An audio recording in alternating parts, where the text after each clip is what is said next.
kaligtasan. Purihin ninyo ang Panginoon, dakilain ang kanyang ngalan. Purihin siya ay awitan at papurihan magpakailanman.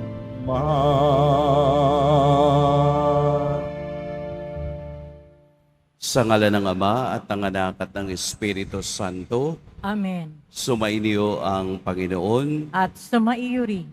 Mga kapatid, aminin natin ang ating mga kasalanan upang tayo'y maging marapat gumanap sa banal na pagdiriwang.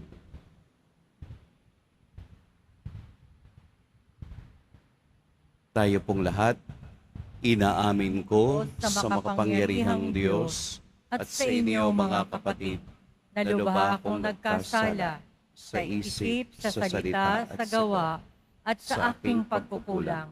Kaya isinasamo ko sa mahal na Birheng Maria, sa lahat ng mga anghel at mga banal, at sa inyo mga kapatid, na ako'y panalangin sa Panginoong ating Diyos. Kaawaan tayo ng makapangyarihang Diyos, patawarin tayo sa ating mga kasalanan, at patnubayan tayo sa buhay na walang hanggan. Amen. Panginoon, kaawaan mo kami. Panginoon, kaawaan mo kami. Kristo, kaawaan mo kami. Kristo, kaawaan mo kami. Panginoon, kaawaan mo kami. Panginoon, kaawaan mo kami. Manalangin tayo.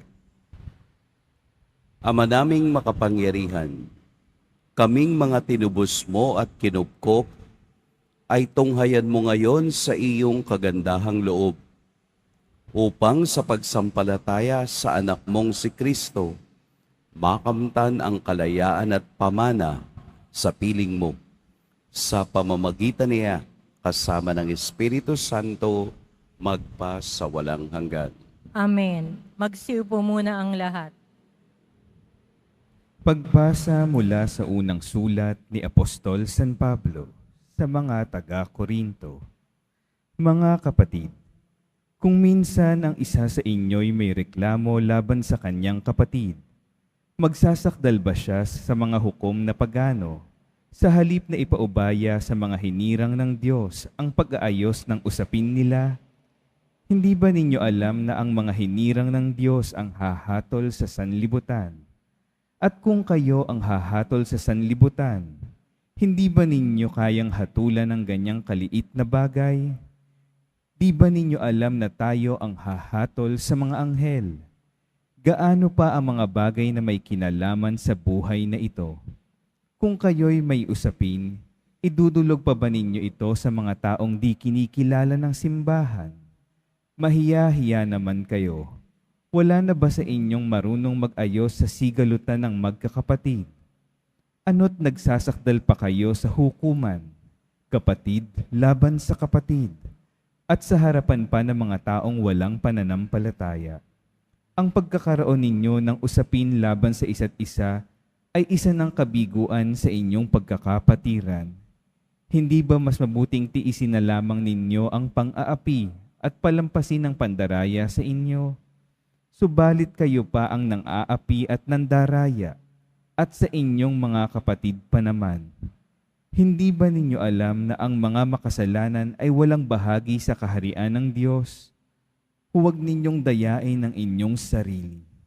Ang mga nakikiapid, sumasamba sa Diyos-Diyusan, nangangalunya, nakikiapid sa kapwa lalaki o kapwa babae, ang mga magnanakaw, masasakim, mapaglasing, mapanlait o mandaraya, ang ganyang mga tao'y walang bahagi sa kaharian ng Diyos. Ganyan ang ilan sa inyo noon, subalit kayo'y nilinis na sa inyong mga kasalanan at itinalaga na kayo sa Diyos. Kayo'y pinawalang sala na sa pangalan ng Panginoong Hesukristo at ng Espiritu ng Diyos. Ang Salita ng Diyos. Salamat sa Diyos. Panginooy nagagalak sa hirang niyang mga anak. Panginooy nagagalak sa hirang niyang mga anak. Ang Panginooy purihin awitan ng bagong awit. Purihin sa pagtitipon ng tapat sa pananalig. Magalak ka, O Israel, dahilan sa manlilikha. Dahilan sa iyong hari, ikaw Siyon ay matuwa. Panginooy nagagalak sa hirang niyang mga anak. Purihin sa pagsasayaw, purihin ang kanyang ngalan. Alpat tambol ay tugtugin, at siya ay papurihan. Panginooy nagagalak sa kanyang mga hirang. Sa nangagpapakumbabay, tagumpay ang ibibigay. Panginooy nagagalak sa hirang niyang mga anak. Sa tagumpay na natamo, magalak ang mga hirang. Sa kanilang pagpipista ay magsaya't mag-awitan. Sa pagpupuri sa Panginoon ay bayaang magsigawan. Ang tatanggap ng tagumpay ay ang kanyang mga hirang. Panginooy nagagalak sa hirang niyang mga anak. Magsitayo na po ang lahat.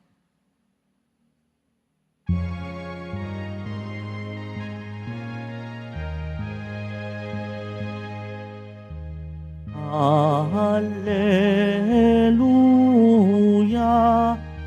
Alleluia, Alleluia, Alleluia.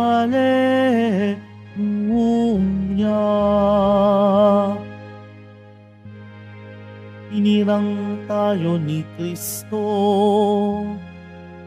upang mamungang totoo bilang mabubuting tao. Alleluia, Alleluia, Alleluia, Alleluia.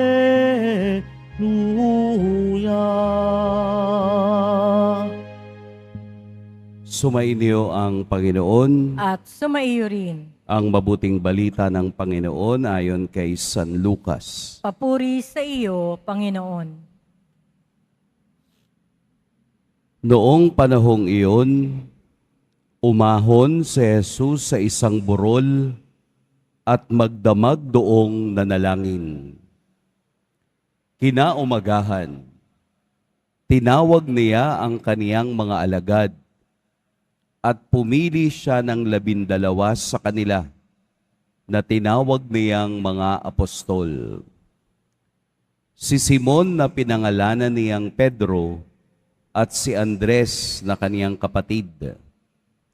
Sina Santiago, Juan, Felipe, Bartolome, Mateo, Tomas, at Santiago na anak ni Alfeo, si Simon ang makabayan, si Judas na anak ni Santiago, at si Judas Iscariote na naging taksil. Bumaba si Jesus kasama sila at tumayo sa isang patag na lugar.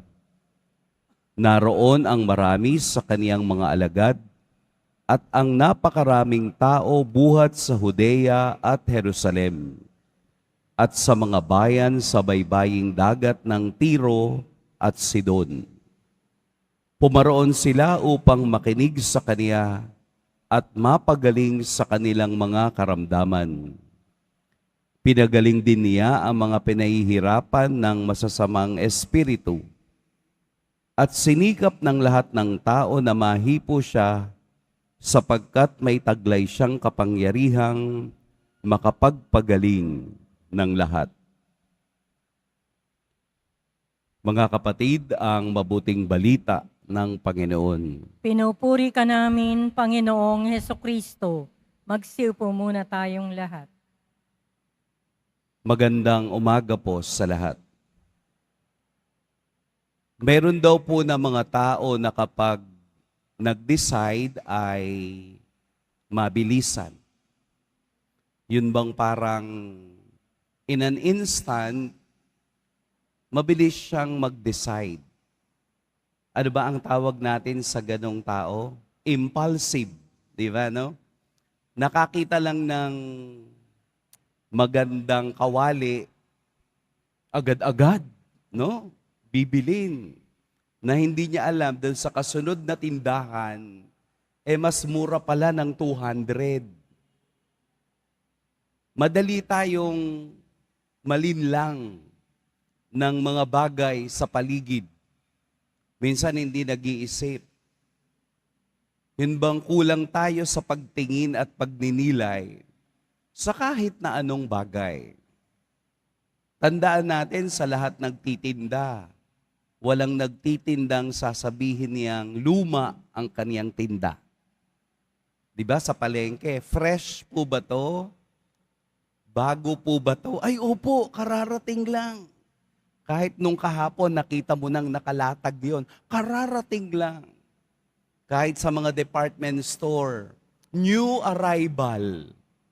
Diba no? Ang tagal nang dumating nun. New arrival pa rin. Kahit sa mga ukay-ukay, bagong bukas po iyan. Galing Vietnam. Yun pala, yung box na yun, galing lang doon sa branch nila sa Cubao. Iniikot-ikot lang nila para magmukhang bago yung itinitinda. Kapag impulsive ka, madali kang mag-decide sa lahat ng bagay. Maraming nasasayang. Maraming hindi nagagamit dahil sa isang maling desisyon. Nakita natin sa Ebanghelyo na si Jesus ay magdamag na nalangin bago gumawa ng napakalaking desisyon. Bago niya piliin ang 12 na tinawag niyang mga apostol na makakasama niya sa kaniyang paglalakbay, ito ay kaniyang idinaan sa panalangin. Ano po yung sinasabi sa atin?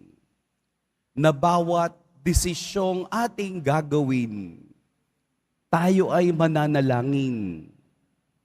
Bawat desisyong gusto mong magawa sa buhay, dapat po ating ipapanalangin. Desisyon mong magalit ngayon, ipanalangin mo muna kung karapat-dapat at kailangan kang magalit. Desisyon mong pumunta sa isang lugar, ipanalangin mo muna sapagkat baka magkamali tayo ng mga desisyong tayo rin ang haharap sa consequences ng bawat desisyong ito. Gayahin natin si Jesus na bago gumawa ng mga desisyon, ito ay kaniyang idinadaan sa panalangin. Kaya ang 12 na kaniyang tinawag ay ang kaniyang makakasama sa kaniyang paglalakbay at pagtuturo ng mabuting balita. Kaya nga po dun sa ikalawang bahagi ng Ebanghelyo, napakaraming taong sumunod sa Kanya mula sa bayan ng Jerusalem at Judea, pati yung mga bayang hindi naniniwala sa Diyos na Tiro at Sidon, kahit hindi mga Hudyo, ay lumapit sa Kanya dahil gusto nilang makapakinig at mapagaling sa kanilang sakit. Ibig pong sabihin, kapag hinahanap natin ang Diyos, kapag hinahanap natin si Jesus, gusto nating makinig sa Kanya. At sa pakikinig na yan, doon lamang pumapasok ang paggaling. Healing comes from hearing. Ang taong marunong lamang makinig sa tunay na mensahe ng Diyos, ang siya lamang nagkakaroon ng kagalingan. Kaya hanapin natin si Jesus. Hanapin natin ang poong Jesus Nazareno sa kaniyang mga salita. sa kaniyang mga utos, sa kaniyang halimbawa. Kung papaanong nasaksihan ng mga unang alagad ang kapangyarihan ni Kristo, sana po sa panahon natin ngayon, muli nating masaksihan ang kaniyang kapareho at hindi natatapos na kapangyarihan sa pamamagitan ng pakikinig upang maramdaman natin ang biyaya at himala ng kaniyang paggaling. Sa bawat desisyong gagawin natin ngayon, idadaan po natin sa malalim na panalangin at pakikiugnay sa Diyos ng ating buhay. Huwag pong padalos-dalos. Sabi nga nila, haste make ways.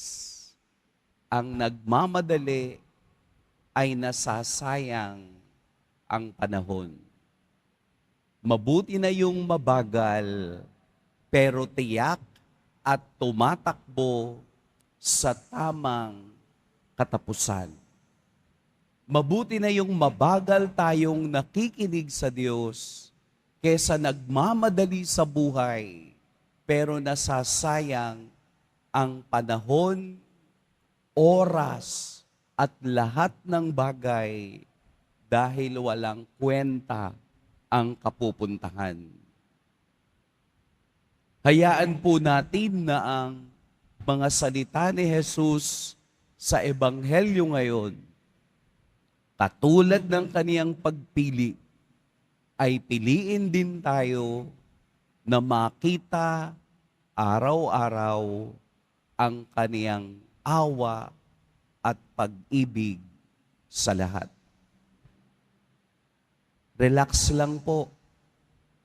Huwag tayong magmadali.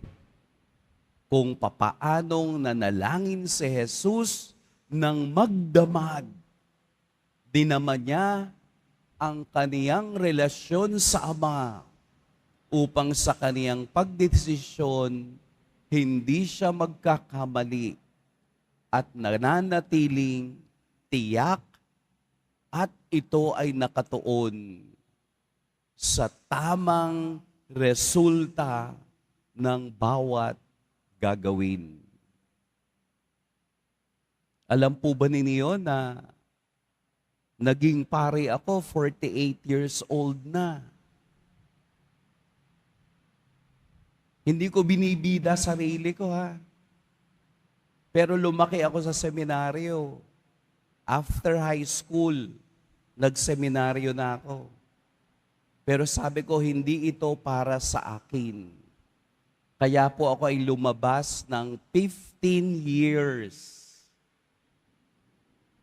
Ang tagal ng aking panalangin. Ang tagal ng aking paglalakbay.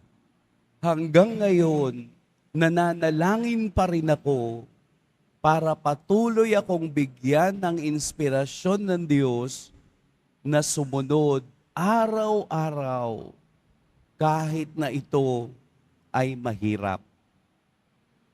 Kayo din po, huwag kayong magmadaling yumaman. Darating yon kung gusto ng Diyos. Huwag kayong magmadaling magkatrabaho. Darating yon sa oras at ibig ng Diyos.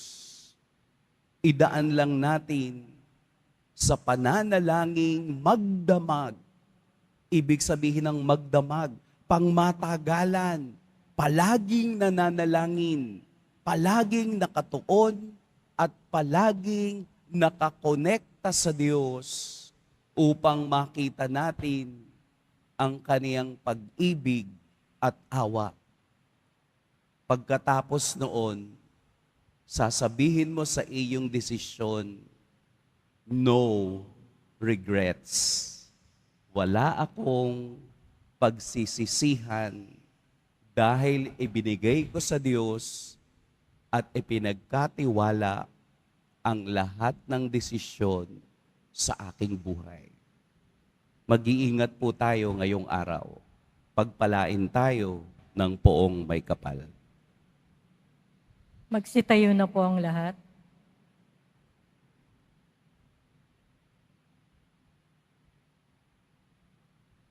Minamahal kong mga kapatid, tinatawag tayo ng Diyos bilang kaniyang hinirang upang sundin ang kaniyang kalooban. Manalangin tayo ng may pananalig sa Diyos na nagnanais na ang kaniyang bayan ay mamagitan para sa sandaigdigan. Ama, pakinggan mo kami kay Kristo. Ama, pakinggan mo kami kay Kristo. Ang simbahan sa pamamagitan ng Santo Papa at ng mga obispo, naway umakay sa ating sa kaganapan ng buhay, Kristiyano, manalangin tayo. Ama, pakinggan mo kami kay Kristo.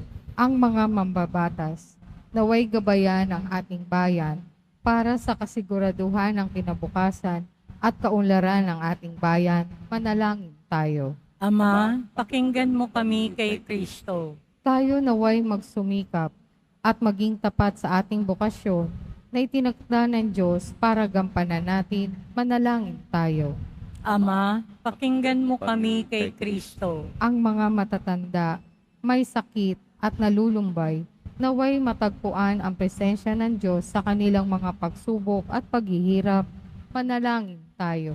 Ama, pakinggan mo kami kay Kristo. Ang mga yumao, naway mamahinga sa kapayapaan ng kaharian ng Diyos, manalangin tayo. Ama, pakinggan mo kami kay Kristo. Makapangyarihang Diyos, narito kaming nananalangin upang gawin ang kalooban mo. Tanggapin mo nawa kami sa pamamagitan ng iyong bugtong na anak, siya na nabubuhay at naghahari magpakailanman.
Tayo na po ang lahat.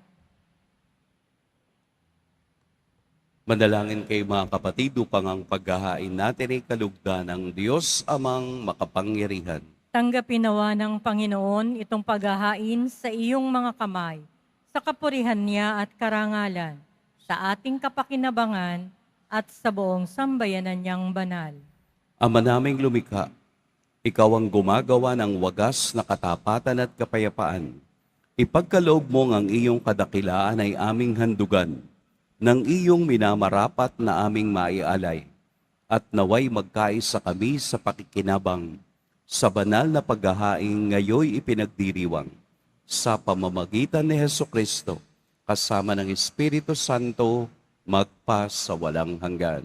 Amen. Sumainyo ang Panginoon. At sumaiyo rin. Itaas sa Diyos ang inyong puso at diwa. Itinaas na namin sa Panginoon. Pasalamatan natin ang Panginoong ating Diyos. Marapat na siya ay pasalamatan. Ama naming makapangyarihan, tunay ngang marapat na ikaw ay aming pasalamatan.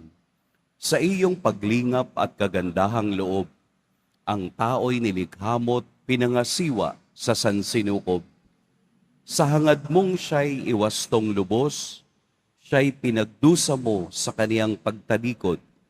Sa iyong paggiliw, iyong ipinahintulot, nakamakabalik siya sa pamamagitan ni Kristo Jesus. Kaya kaisa na mga anghel na nagsisiawit ng papuri sa iyo nang walang humpay sa kalangitan, kami nagbubunyi sa iyong kadakilaan.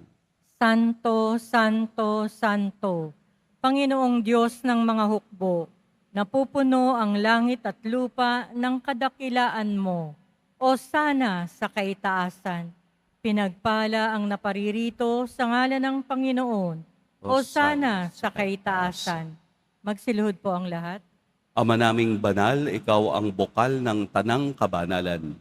Kaya't sa pamamagitan ng iyong Espiritu, gawin mong banal ang kaloob na ito upang para sa amin maging katawan at dugo ng aming Panginoong Heso Kristo. Bago niya pinagtiis ang kusang loob na maging handog, hinawakan niya ang tinapay, pinasalamatan kaniya, pinaghati-hati niya iyon, iniabot sa kaniyang mga alagad at sinabi, "Tanggapin ninyong lahat ito at kanin. Ito ang aking katawan na ihahandog para sa inyo."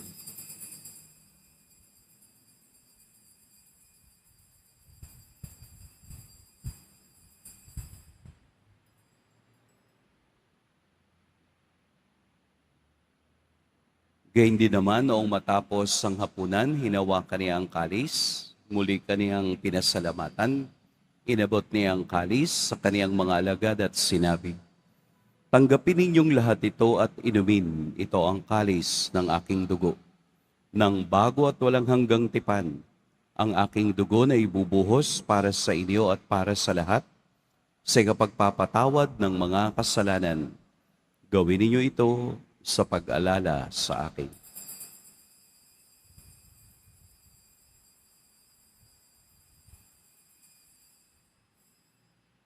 Magsitayo na po ang lahat. Ipagbunyi natin ang misteryo ng pananampalataya.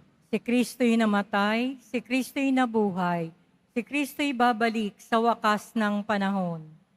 Ama, ginagawa namin ngayon ang pag-alala sa pagkamatay at muling pagkabuhay ng iyong anak.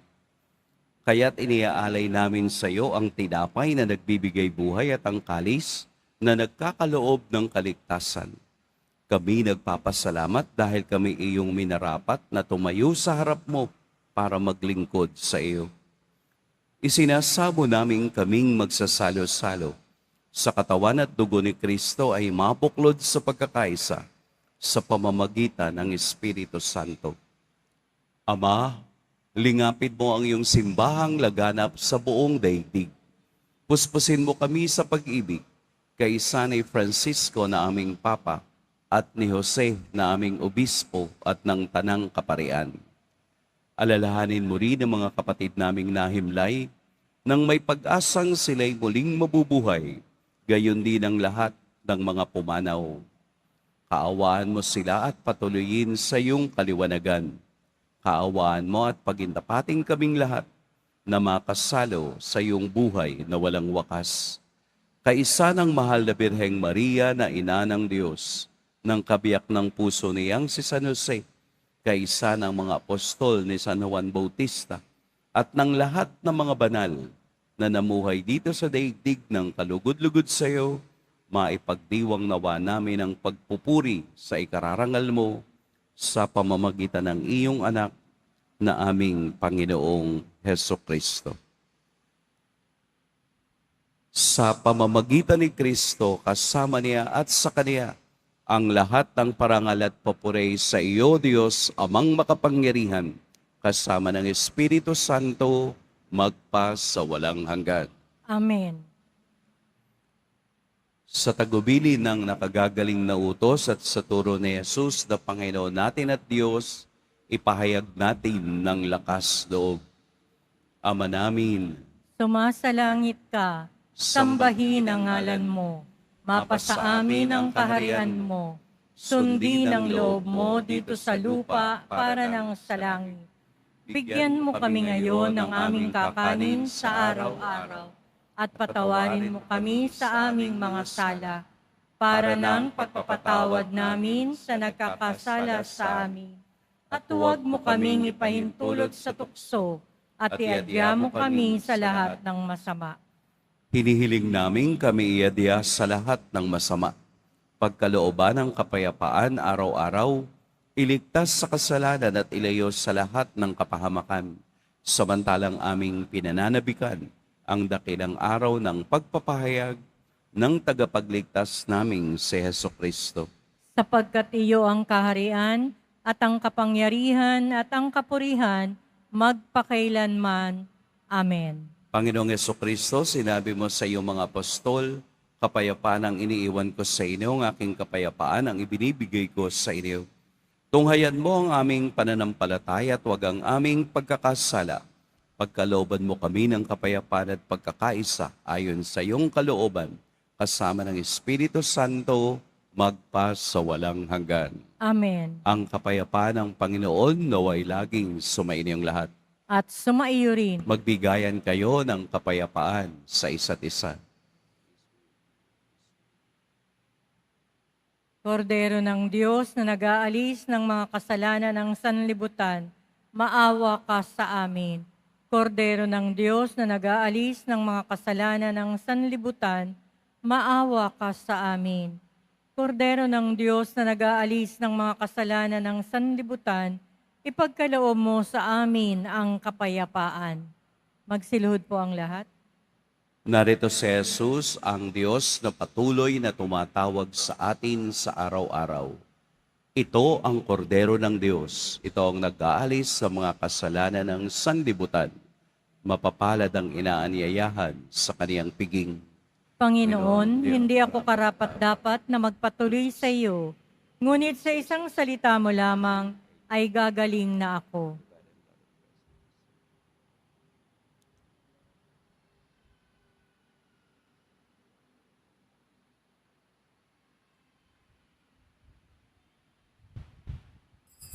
Para sa lahat ng tatanggap ng banal na komunyon, sasagot po tayo ng amen pagkasabi ng pari o ng lay minister katawan ni Kristo at isubo agad sa bibig bago umalis sa harapan ng pari o lay minister. Sumunod po tayo.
Magsitayo na po ang lahat. Manalangin tayo. Ama naming mapagmahal, kaming pinapagsalo mo sa iyong salita at piging na banal, ay iyong pinalalakas at iyong binubuhay. Pagindapatin mong kami makapakinabang sa buhay ng iyong anak, na para sa aming sarili niya ang alay bilang aming tagapamagitan, kasama ng Espiritu Santo, magpa sa walang hanggan. Amen. Sumainyo ang Panginoon. At sumaiyo rin. Yumuko kayo para sa pagbabasbas. Mahal na poong Jesus Nazareno, Inihayag mo sa pamamagitan ng krus ang walang maliw na pag-ibig ng Diyos sa sangkatauhan. Pakinggan mo po ang kahilingan ng iyong angkan na nagsusumamo sa iyo. Makamtanawa nila ang iyong katugunan at tanggapin ang kasagutan na may utang na loob na tinatanaw. Basbasan din po ninyo ang mga daladala nilang mga imahen at dasalan. Sa pamamagitan ng bendisyon na ito, naway maalala nila ang mga pangako nila noon sa biniyag, na ikaw ang kanilang iibigin at paglilingkuran bilang Panginoon magpa sa walang hanggan. Amen. At pagpalain kayo ng makapangyarihan at mapagmahal na Diyos, ang Ama at Anak at Espiritu Santo. Amen. Tapos na ang ating pagdiriwang, humayo kayong taglayang kapayapaan ng Poong Jesus Nazareno. Salamat sa Diyos.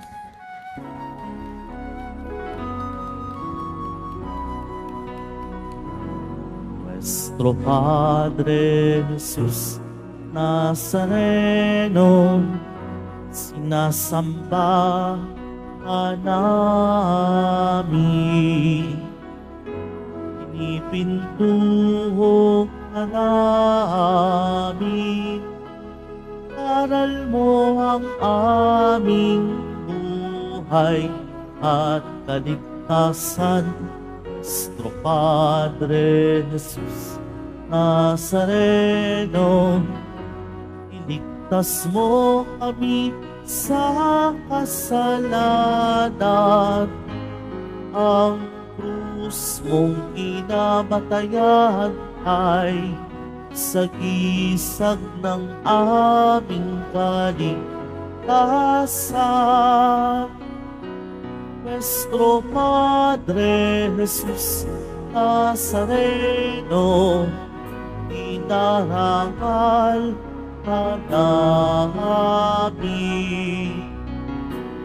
Nuestro Padre Jesus Nazareno, nilulwalhati ka namin. Nuestro Padre Jesus Nazareno, inarangal ka namin. Nuestro Padre Jesus Nazareno, inulwalhati ka namin.